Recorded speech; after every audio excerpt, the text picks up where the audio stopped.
Hey guys, তো কেমন আছো তোমরা সবাই? দেখো, দিদির মন ঠিক হয়ে গেছে। আগের দিন ভিডিওতে বলেছিলাম না, দিদির মনটা খুব খারাপ ছিল।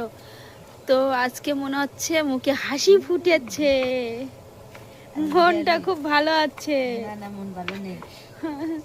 দিদির মন কোনোদিনও ভালো থাকে না। দেখো পেঁয়াজ কাটছে। গরিব মানুষ হলে কোনোদিন ভালো থাকে না, এটা সত্যি কথা। এটা কি টমেটো? দুটোই টমেটো দেবা? না, একটা দেবো। দেখো অল্প একটু না, কাটায় তো স্পিড নেই, আস্তে আস্তে টুকটুক করে কাটে। বাবা তাই জোরে জোরে কাটতে নাকি হাত কাটে যাবে? না না, হাত কাটবে না। এসে যাচ্ছে। আমাদের ভিডিওটা যদি ভালো লাগে তাহলে একটু লাইক করো, তাই না দিদি? আমাদের ভিডিও কেরুন মনে হয় ভালো লাগে না, তাই লাইক করে না। ঠিক আছে।